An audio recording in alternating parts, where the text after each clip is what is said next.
Assalamualaikum sahabat-sahabat yang dirahmati Allah. Hari ini, izinkan saya menceritakan sebuah kisah yang syarat hikmah.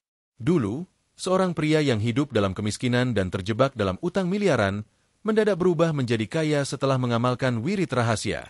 Dari keterpurukan yang dalam, ia mengalami sebuah keajaiban yang mengubah hidupnya. Kisah ini pasti akan menguatkan keyakinan kita bahwa pertolongan Allah bisa datang dari arah yang tak terduga. Namun sebelum kita melanjutkan, saya ingin mengajak kalian untuk menuliskan syalawat kepada Nabi Muhammad di kolom komentar. Semoga syalawat ini menjadi saksi yang membawa kita semua kepada syafaat beliau di akhirat kelak. Jangan lupa untuk like dan subscribe channel ini, karena dukungan kalian sangat membantu dalam menyebarkan dakwah Islam dan menjadi amal jariah yang pahalanya akan terus mengalir. Kita mulai kisah ini dengan Fadli, yang duduk di atas tikar lusuh di teras rumahnya yang mulai lapuk.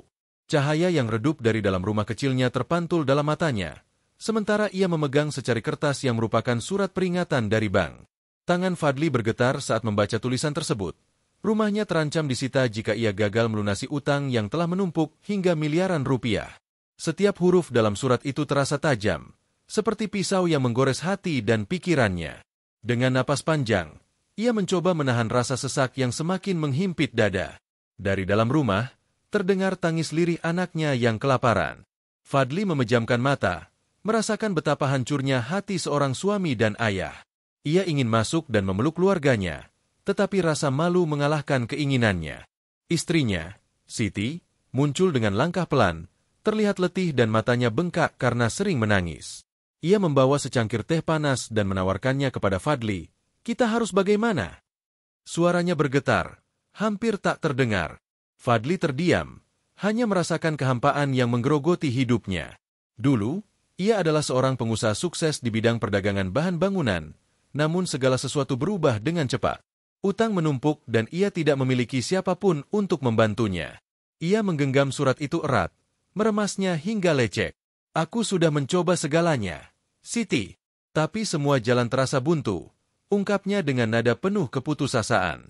Siti menunduk, tak sanggup melihat suaminya dalam keadaan seperti itu. Air matanya jatuh dan membasahi pipinya, tetapi ia berusaha menghapusnya. Malam itu, dalam kedinginan, Fadli bangkit melangkah tanpa arah. Hatinya begitu sesak, ia merasa seperti berjalan dalam kegelapan tanpa ada secercah cahaya. Langkahnya membawanya keluar dari halaman rumah, menyusuri jalanan sepi menuju sebuah masjid kecil di pinggiran kampung. Masjid itu tampak lengang. Hanya ada seorang pria tua duduk bersila di pojokan, berzikir dengan suara lirih. Cahaya redup dari lampu masjid memberikan sedikit ketenangan bagi Fadli. Saat ia melangkah, tubuhnya terasa lemah. Sepertinya, orang tua itu sudah tahu saja apa yang ia rasakan. Dengan suara yang hampir putus, Fadli berkata, "Saya terlilit utang, Pak. Sudah mencoba berbagai cara, tetapi tidak ada yang berhasil. Saya benar-benar tidak tahu harus berbuat apa lagi." Pria tua itu mengangguk pelan. Tatapannya teduh seolah memahami setiap kesakitan yang Fadli alami. "Nak, ketika semua jalan dunia tertutup, mengapa tidak mencoba mengetuk pintu langit?" Fadli mengerutkan kening, bertanya dalam hati, "Apa yang dimaksud Bapak?" Fadli tersenyum, merasakan keheningan pagi yang menenteramkan. Ia tidak ingin ada yang mengganggu pikirannya. Dalam momen itu, ia mendengarkan pria tua yang duduk di dekatnya dengan penuh perhatian. Saat pria itu melanjutkan nasihat yang bermakna baginya. "Hasbunahu wa ni'mal wakil," ujar pria itu, menyarankan agar ia mengulang kalimat tersebut beberapa kali dalam sehari. Fadli mengangguk, mencatat semua yang disampaikan. "Dan bacalah doa Nabi Yunus setelah sholat tahajud," lanjutnya. Dengan perasaan campur aduk, Fadli meninggalkan masjid. Ada harapan baru yang bergetar di hatinya, sesuatu yang telah lama ia cari. Malam itu, di bawah cahaya bulan yang pucat, ia bertekad untuk mengamalkan apa yang telah diajarkan dengan sepenuh hati. Namun, ia belum menyadari bahwa sesuatu yang besar akan segera terjadi dalam hidupnya. Fadli duduk bersimpuh di lantai kamar, matanya terpejam setelah menyelesaikan salat tahajud. Di hadapannya tergeletak sepucuk kertas yang berisi wirid yang diberikan oleh pria tua di masjid. Ia menatap kertas itu sejenak lalu menarik napas panjang. "Hasbunallahu wa ni'mal wakil," bisiknya, mulai membaca dengan keyakinan yang kuat. Suasana malam yang sunyi hanya diiringi oleh suara kipas angin tua yang berputar pelan. Tangannya bergetar dan jantungnya berdebar setiap kali ia mengucapkan kalimat itu. Setiap kata terasa menembus jiwanya yang sebelumnya diliputi rasa takut dan keputusasaan. Astagfirullahal-azim, ucapnya berulang-ulang. Suaranya semakin lirih tetapi hatinya semakin menguat. Di luar kamar, seseorang mengintip melalui celah pintu, melihatnya berzikir dengan wajah penuh keikhlasan. Air mata menetes di pipinya tanpa ia sadari. Fadli terus mengamalkan wirid tersebut tanpa henti.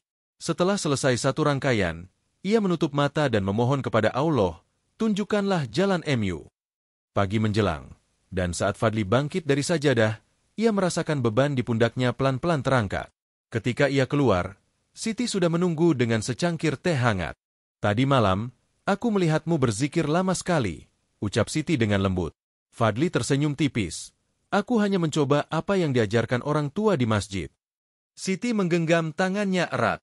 Aku yakin Allah akan menunjukkan jalan, dan aku akan berdoa bersamamu hari ini. Sehari-hari, Fadli menjalani aktivitasnya dengan semangat yang baru.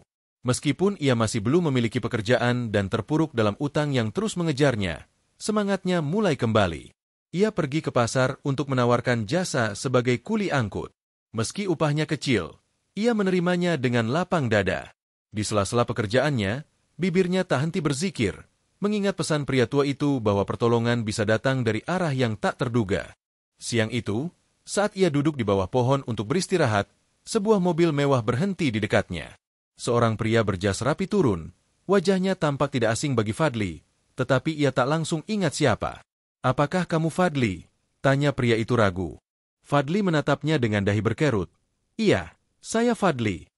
Pria itu tersenyum lebar seolah tidak percaya. "Astaga, ini benar-benar kamu. Aku Rudi, kita satu sekolah dulu. Ingat masa-masa ceria kita?" Fadli terhenyak, mengenang kembali kenangan indah yang seakan hilang selama bertahun-tahun. "Kamu hanya tersenyum kecil, sementara hidupku sedang sulit. Aku berusaha keras untuk bertahan."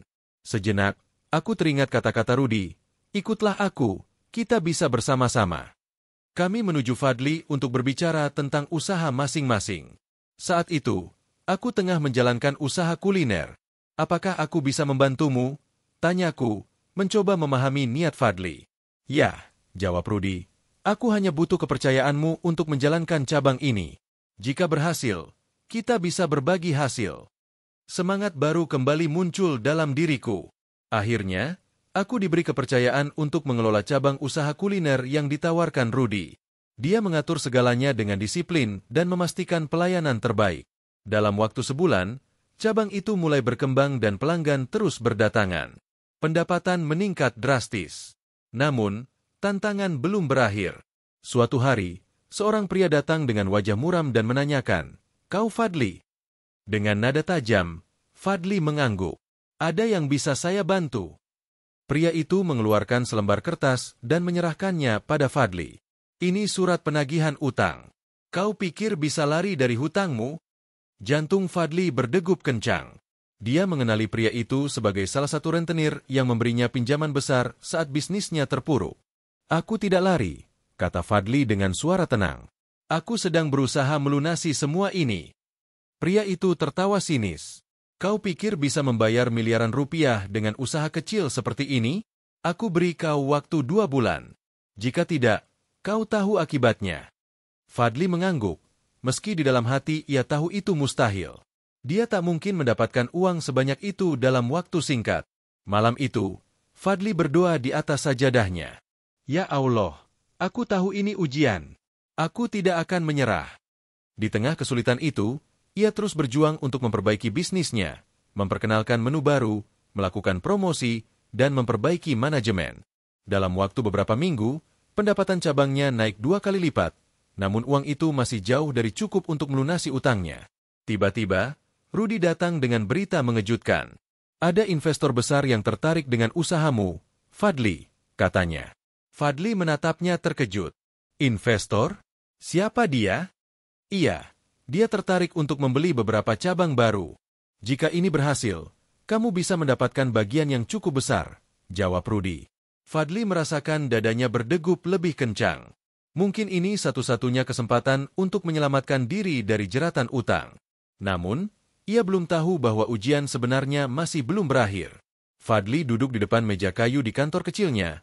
Tangannya bergetar saat membaca dokumen yang diberikan Rudy. Ternyata, investor yang tertarik itu adalah seorang pengusaha besar di bidang kuliner bernama Herman Wijaya. Nama itu bukan sembarangan. Herman dikenal sebagai pebisnis sukses yang tak segan menyingkirkan siapapun yang menghalangi jalannya. Aku harus tanda tangan di sini. Fadli bertanya, menatap Rudy dengan mata ragu. Rudy mengangguk. Iya, ini hanya kesepakatan awal. Jika semuanya berjalan, dia akan berinvestasi dalam jumlah besar, dan kamu akan mendapatkan bagian perhitungan yang dapat membantu melunasi utangnya. Fadli memegang pulpen dengan tangan yang gemetar, namun ia tidak juga menandatangani dokumen itu. Ada yang kau ragukan? Tanyakan saja pada Rudy, tuturnya. Aku jamin tidak ada jebakan dalam kontrak ini. Rudy pun hanya tertawa kecil, merasa bahwa Fadli terlalu memikirkan hal-hal yang jarang terjadi. Fadli merasa gelisah. Ia tahu utangnya terus membayangi dan kesempatan ini mungkin takkan datang lagi. Ia takut jika melewatkan kesempatan ini, ia tidak akan pernah bisa keluar dari belenggu hutang yang telah menjeratnya bertahun-tahun. Akhirnya, dengan berat hati, ia menandatangani dokumen tersebut malam itu. Setelahnya, Fadli kembali melaksanakan wiridnya dengan penuh khusyuk. Ia membaca istighfar, selawat, dan doa Nabi Yunus lebih lama dari biasanya, tetapi hatinya masih dipenuhi kegelisahan. Ada sesuatu yang mengganjal, namun ia tidak tahu apa itu. Dalam keheningan malam, terdengar ketukan pelan dari luar rumah. Fadli terkejut, segera bangkit, dan membuka pintu. Di depan rumahnya, berdiri seorang pria dengan wajah serius, mengenakan jaket hitam dan tatapan dingin. Kau Fadli? Tanyanya dengan suara rendah. Fadli mengangguk. Iya, saya Fadli. Ada yang bisa saya bantu? Pria itu menatapnya tajam sebelum menyerahkan sebuah amplop coklat. Ini peringatan terakhir. Jangan coba-coba bermain-main denganku, ucapnya dengan nada menakutkan. Jantung Fadli berdegup kencang. Ini pasti orang yang mengaku sebagai rentenir yang menagih utangnya, pikirnya. Pria itu kemudian berbalik dan menghilang ke dalam kegelapan malam. Fadli menutup pintu dengan tangan yang masih bergetar. Siti datang menghampirinya. Bang, siapa tadi? Tanyanya. Fadli menghela napas. Penagih utang. Wajah Siti langsung pucat. Apa yang harus kita lakukan? Tanya Siti cemas. Fadli menatapnya dengan tekad. Aku harus memastikan bisnis ini berhasil. Jika tidak, kita benar-benar akan hancur. Keesokan harinya, Fadli bertemu dengan Herman Wijaya untuk membahas rencana ekspansi bisnisnya. Mereka bertemu di sebuah restoran mewah di pusat kota. Herman adalah pria parubaya dengan wajah tegas dan senyuman yang sulit ditebak. Di sampingnya duduk seorang pria muda berkacamata dengan ekspresi serius. Fadli, aku sudah mendengar banyak tentang perkembangan usahamu, kata Herman sambil menyesap kopi. Aku menghargai orang-orang yang bekerja keras, tapi aku tidak suka dengan mereka yang tidak bisa memenuhi komitmennya. Fadli mengangguk. Saya mengerti, Pak Herman. Saya akan berusaha sebaik mungkin. Herman tersenyum tipis. Bagus, tapi aku ingin memastikan sesuatu sebelum kita melangkah lebih jauh. Fadli mengerutkan kening. Apa itu? Herman menatapnya tajam. Aku ingin kau menyerahkan laporan keuanganmu bulan ini. Fadli merasa kebingungan, seolah berada di persimpangan yang sangat sulit. Dalam perjalanan pulang, ia teringat kembali wirid yang selama ini ia amalkan. Ia merasa seolah Allah sedang menguji kesabarannya. Apakah ia harus memilih jalan yang mudah dengan risiko kehilangan segalanya, atau tetap berjuang dengan keyakinannya? Malam itu, ia kembali bersimpuh di atas sajadahnya. Air mata membasahi wajahnya. Ya Allah, doa Fadli, berharap mendapatkan petunjuknya. Tunjukkan aku jalan yang benar, bisiknya. Tiba-tiba, ponselnya bergetar. Dengan tangan bergetar, ia mengangkat telepon itu. Fadli, ini Rudy. Suara di seberang terdengar cemas. Kau harus hati-hati. Aku baru mendengar berita bahwa Herman tidak hanya ingin mengambil bisnismu, tetapi juga berencana untuk menyingkirkanmu setelah kau menguasai segalanya. Fadli tertegun, tidak menyangka ancaman seberat itu. Apa maksudmu? Tanyanya, suaranya serak. Dia sudah pernah melakukan ini sebelumnya. Rudy melanjutkan, banyak pengusaha kecil yang akhirnya bangkrut atau hilang begitu saja setelah bekerja sama dengannya. Fadli, kau harus mencari jalan lain. Jangan tanda tangani perjanjian itu. Fadli menutup telepon dengan tangan yang masih bergetar. Ia tahu ini bukan sekadar pilihan bisnis lagi. Ini adalah soal hidup dan mati. Namun, waktu terus berjalan. Ia hanya memiliki waktu 1 hari untuk memutuskan sebelum semuanya terlambat. Fadli termenung di ruang tamunya yang sempit. Kepalanya dipenuhi berbagai pemikiran. Ancaman dari rentenir dan Herman Wijaya kini membayangi hidupnya. Ia terdiam sejenak, lalu berkata dengan suara lirih, "Mungkin kita harus lebih berserah kepada Allah. Aku yakin ada jalan keluar yang lebih baik." Malam itu, Fadli melaksanakan syalatnya dengan penuh khusyuk. Ia membaca, Hasbunallah wa ni'mal wakil, berulang-ulang, merasakan setiap kata meresap ke dalam jiwanya. Ia juga membaca, Astagfirullahal azim, sebanyak mungkin, diikuti salawat dan doa Nabi Yunus dengan penuh penghayatan. Setelah selesai, ia memejamkan mata dan berkata, "Ya Allah, tunjukkan aku jalan MU," bisiknya. Pikirannya lalu teringat pada Pak Ridwan, seorang pengusaha dermawan yang pernah dikenal. Namun, setelah kebangkrutannya, Fadli tidak pernah lagi menghubunginya. Dalam harapan terakhir, ia meraih ponselnya dan mencari nomor Pak Ridwan. Jari-jarinya bergetar ketika mengetik pesan singkat, "Pak Ridwan, ini Fadli. Saya ingin bertemu dengan Bapak. Ada sesuatu yang sangat penting yang ingin saya bicarakan." Setelah mengirim pesan itu, Fadli hanya bisa menunggu. Keesokan harinya, di meja makan kecil, mereka menikmati sarapan sederhana. Ia mencoba menenangkan pikirannya, tetapi ancaman waktu yang semakin dekat terus menghantuinya. Tiba-tiba, ponselnya bergetar. Sebuah pesan masuk dari Pak Ridwan. "Fadli, sudah lama tidak mendengar kabar darimu. Datanglah ke kantorku siang ini." Hati Fadli berdebar. Inilah satu-satunya kesempatan yang ia miliki. Siang itu, Fadli melangkah masuk ke sebuah gedung perkantoran yang megah. Ia merasa kecil di tengah kemewahan yang terpampang di hadapannya. "Fadli, saya tahu tentang kebangkrutanmu dan utang yang membebani," kata Pak Ridwan. "Aku mengenal Herman Wijaya. Dia bukan orang yang bisa dipercaya. Jika kau menerima tawarannya, kau hanya akan dijadikan pion dalam permainannya." Fadli menelan ludah, penuh kebingungan. "Lalu, apa yang harus saya lakukan, Pak?" Pak Ridwan tersenyum tipis. "Aku akan membantumu.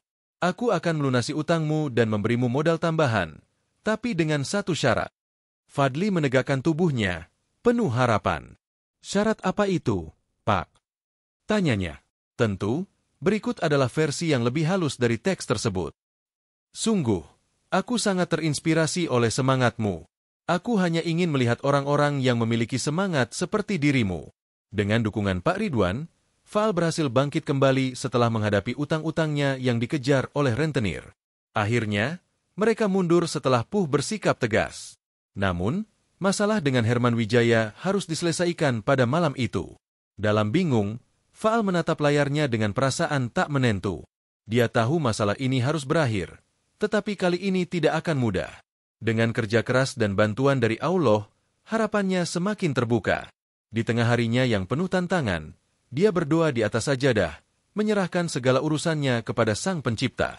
Dengan khusyuk, ia mengulang doa dengan penuh harapan, merasakan kedekatan yang lebih dalam dengan Tuhan. Keesokan paginya, sebuah berita mengejutkan menghebohkan media. Herman Wijaya ditangkap oleh pihak berwenang dengan tuduhan pencucian uang serta keterlibatannya dalam berbagai penipuan bisnis. Fadli terdiam saat membaca berita tersebut di ponselnya. Dengan mata yang melebar dan hatinya berdebar-debar, ia menunjukkan berita itu kepada Bang. "Lihat ini," serunya, menunjukkan berita yang sama di layar ponselnya. Fadli menghela napas panjang, tak menyangka kejadian ini akan terjadi secepat ini.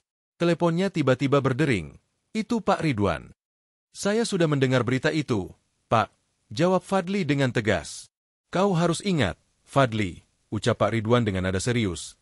"Tidak semua jalan yang terlihat mudah itu baik untukmu. Kadang, jalan yang sulit justru membawamu pada berkah yang lebih besar." Fadli merenungi kata-kata bijak itu. Bulan-bulan berikutnya, bisnisnya berkembang pesat dengan dukungan modal dari Pak Ridwan, menambah beberapa cabang baru dan membangun jaringan yang lebih kuat. Namun, ada satu hal yang tidak pernah ia lupakan, kedekatannya kepada Allah. Ia tetap berpegang pada semua ketentuan yang diajarkan dalam Al-Quran, seperti dalam surah At-Talaq ayat 2, yang menyatakan bahwa jika kita tetap bertakwa dan berserah diri kepada Allah, jalan keluar akan selalu ada, bahkan dari arah yang tidak terduga. Di tengah segala keterpurukan dan utang, Fadli tidak memilih jalan pintas yang penuh jebakan. Sebaliknya, ia tetap berpegang teguh pada kejujuran dan keyakinan kepada Allah, dan pada akhirnya, pertolongan datang dengan cara yang tidak ia sangka. Kisah ini mengajarkan kita untuk tidak mudah tergiur pada tawaran yang tampak menguntungkan tetapi memiliki konsekuensi besar. Tidak semua jalan yang terlihat mudah itu baik. Terkadang, kita harus melewati jalan yang sulit sebelum menemukan keberkahan sejati. Cerita ini adalah fiktif, namun disusun seolah nyata agar kita dapat mengambil hikmah darinya. Setiap peristiwa dalam kisah ini bertujuan untuk memberikan pelajaran tentang pentingnya keimanan, kesabaran, dan ketekunan. Berdoa dapat membawa perubahan besar dalam kehidupan seseorang. Jika Anda menyukai cerita ini, jangan lupa untuk memberi like, berkomentar, dan subscribe agar kami dapat terus menghadirkan kisah-kisah menarik lainnya. Terima kasih telah menonton. Semoga cerita ini memberikan manfaat bagi kita semua.